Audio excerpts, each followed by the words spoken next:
% आदिवासी बाहुल्य क्षेत्र है और कहीं न कहीं हमारे जो बच्चे होते हैं जो उच्च शिक्षा में अवसर नहीं मिल पाता है तो यहाँ तो प्राइवेट कॉलेज में जाते हैं और पैसे के अभाव में वो लोग कई बार गुजरात छोड़ चले जाते हैं, उच्च शिक्षा में अध्ययन नहीं करते हैं। लेकिन माननीय मुख्यमंत्री महोदय ने जो उच्च शिक्षा को बढ़ावा देने के लिए मेरी विधानसभा में जो कॉलेज स्वीकृत किया, उनके लिए मैं आपके माध्यम से सरकार को धन्यवाद देना चाहूँगा। माननीय मुख्यमंत्री महोदय, ये जो आज सिस्टम चल रहा है, उन लोगों ने आदिवासी इलाकों में यही किया है। आदिवासी बाहुल्य क्षेत्र में जितनी कॉलेजें चलती थी, इन सभी कॉलेजों में यही डर्रा चलाया था उन लोगों ने। अगर वास्तविक ये लोग सही शिक्षा, उच्च शिक्षा से अध्ययन किया होता, वास्तविक सही कॉलेज से उन लोगों ने अध्ययन किया होता, तो आज ये उच्च शिक्षा पे डिबेट हो रही है तो वो सही तरीके से यहाँ पैरवी करते। माननीय सभापति महोदय, आपको मैं बताऊं, उस इलाकों में उन लोगों ने वनवासी कल्याण परिषद के माध्यम से उस कॉलेजों में चलाया डर्रा, उस स्कूलों में चलाया, अपनी शाखाएं खोली, धर्म के नाम, जाति के नाम शाखाएं खोल के उन लोगों ने आदिवासी बाहुल्य क्षेत्र को भड़काने का काम किया। आज तक माननीय महोदय, आज तक मैं उनके शासनकाल में मेरे विधानसभा क्षेत्र में सिमरवाड़ा कॉलेज की स्वीकृति हुई थी 2016 में। उन लोगों ने वोट बैंक बनाने के लिए कॉलेज की स्वीकृति तो करा ली, लेकिन आज तक उसका भवन नहीं बना। मैं माननीय मंत्री महोदय को धन्यवाद देना चाहूंगा कि उन्होंने मुझे आश्वस्त किया है कि इस बार इसकी स्वीकृति कराई जाएगी। माननीय सभापति महोदय, ये जो मंत्री बोलेगा, आज हमारे इलाके में अधिकतर बच्चे BSTC BEd करते हैं और वो लोग जब आवेदन करते हैं और हमारे डूंगरपुर बांसवाड़ा के जितने आदिवासी बाहुल्य क्षेत्र के जो बच्चे होते हैं, उन लोगों को शेखावटी या इधर जोधपुर साइड का इलाका दे दिया जाता है। जब प्रशिक्षण के लिए आते हैं तो वहाँ पर इन कॉलेजों में उन लोगों से सेटिंग वाला जो सिस्टम जमाया जाता है और उनके कुछ एक भारी रकम उनसे वसूली जाती है और उनके घर पे बैठे हुए डिग्री दी जाती है। मतलब कहीं न कहीं ये उच्च शिक्षा, ये जो प्रशिक्षण जो कराए जा रहे हैं वो एक न एक भ्रष्टाचार की ओर बढ़ रहे हैं। मतलब एक शिक्षा के नाम से एक जो व्यवस्था बनी हुई है और शिक्षा के नाम से जो दुकानें खोल रखी है, इन पे कहीं न कहीं सरकार को ध्यान देना चाहिए। माननीय सभापति महोदय, एक 2011 की जो भर्ती थी, हमें PTI के लिए हम एक डिग्री कराते हैं, एक तो कराते हैं BPEd और पहले जो BPI, MPI और APEd का जो कोर्स करवाया जाता था। माननीय सभापति महोदय, मैं आपके माध्यम से मंत्री जी को ध्यान में लाना चाह रहा हूं कि ये जो BPA कोर्स है, उस कोर्स को 2011 की जो भर्ती हुई, उस भर्ती में जिन जो कोर्स किया था, इन लड़कों को कहीं न कहीं वंचित रखा गया है। माननीय सभापति महोदय, ये जो पत्राचार पे पत्राचार हो रहे हैं और ये बच्चे कई लंबे समय से अपनी मांग रख रहे हैं कि हमने कोर्स कर रखा है, वो कोर्स करने के बाद हम भटक रहे हैं, तो कहीं न कहीं ये PTI भर्ती जो 2011 में हुई है और अभी बाद में जो PTI भर्ती हो रही है, उनमें हमें सम्मिलित किया जाए। माननीय सभापति महोदय, उनका तरीका है ये, उनका तरीका है, मैं उस इलाके से आता हूँ, आदिवासी बाहुल्य क्षेत्र से आता हूँ, दबाने का तरीका है ये, इस तरह दबाया जाता है हम लोगों को। आज तक उन लोगों ने यही किया है, उधर भी जितने भी विधायक जाते हैं उन सबको दबाया जाता है, इसी तरह दबाया जाता है। माननीय सभापति महोदय, मैं आपका शरण चाहता हूँ, इस तरह से दबाया जाता है, मुझे जो बोलने से रोका जा रहा है, मुझे जो डिस्टर्ब किया जा रहा है। माननीय सभापति महोदय, ये जो मैं आपकी चरण चाहता हूँ, हमें जो बोल रहे हैं उसमें डिस्टर्ब नहीं किया जाए।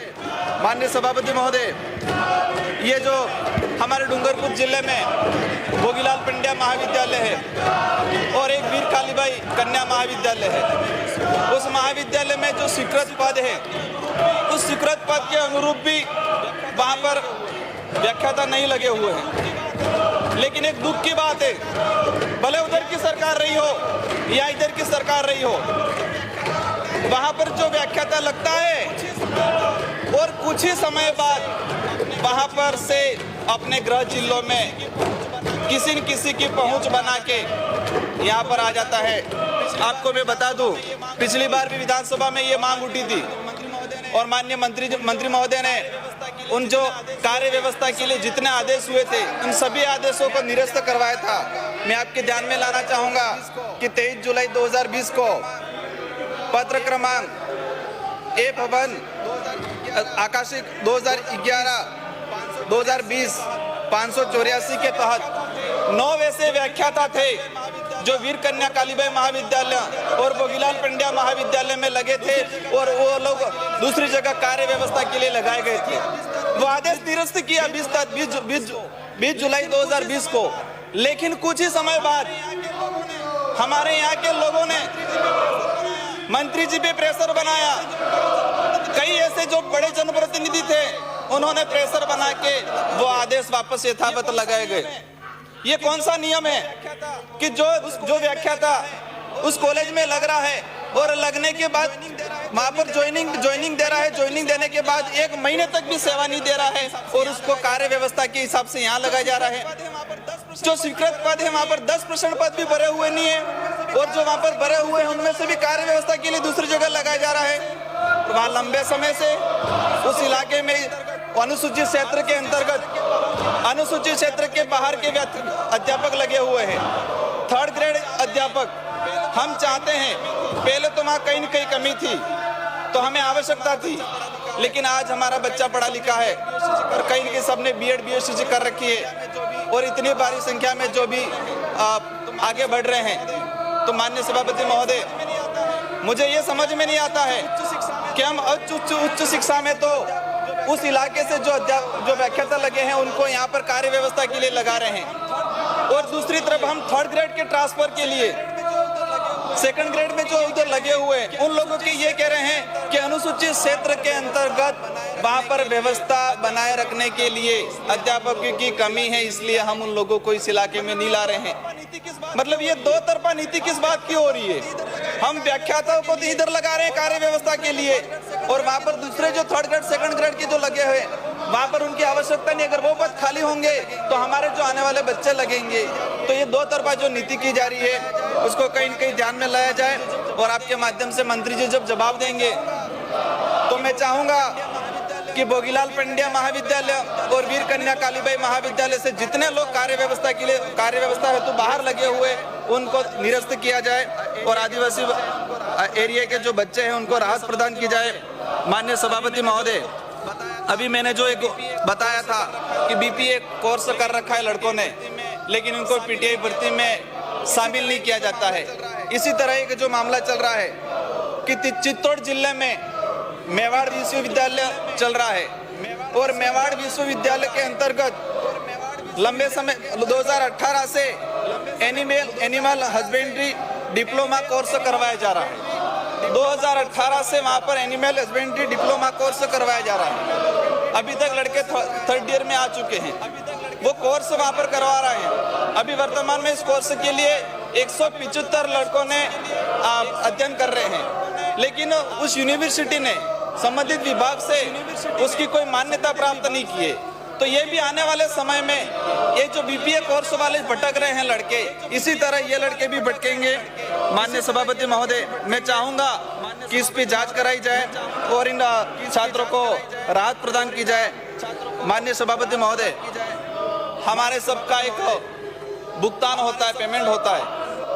भी विधायक बने, हमारे महीने की 1 तारीख से 5 तारीख की बिन में पेमेंट आ जाता है और इस राज्य में इस देश में जितने कार्मिक जो कार्यरत हैं उन सभी का महीने में 1 तारीख से 5 तारीख के बीच में पेमेंट आ जाता है। तो हमारे जो बच्चे हैं उनकी जो छात्रवृत्तियां है वो छात्रवृत्ति आज तक समय पे नहीं आई है। कौन सा तरीका है? मैं चाहूँगा कि राजस्थान के अंदर जो बच्चे कॉलेज कर रहे हैं उनकी छात्रवृत्ति प्रत्येक महीने की आनी चाहिए, वो भी प्रत्येक महीने की 1 तारीख से 5 तारीख के बीच में। माननीय सभापति महोदय, वर्तमान में इस देश में और राज्य में भले किसी की भी सरकार रही हो, लेकिन प्राइवेट कॉलेजों का एक इतना चल रहा है धंधा, हम हमारे इलाके में देखते हैं कि एक पेंचर की दुकान हो, इतना एक दरवाजा है और उस दरवाजे के बाहर लिखा हुआ है कि संबंधित या फलाना महाविद्यालय। मतलब एक कमरे के अंदर एक प्राइवेट महाविद्यालय चल रहा है। तो तो अब समझ में नहीं आता है कि ये महाविद्यालय एक कमरे के अंदर कैसे चल रहा है। और मैंने अभी आंकड़ा निकलवाया, उस महाविद्यालय के अंदर 200 से 300 छात्र अध्ययनरत हैं। तो वहाँ पढ़ते कहाँ हैं, बैठते कहाँ हैं, उनके लिए ग्राउंड क्या है। तो ऐसी एक नीति होनी चाहिए कि जितने ऐसे प्राइवेट महाविद्यालय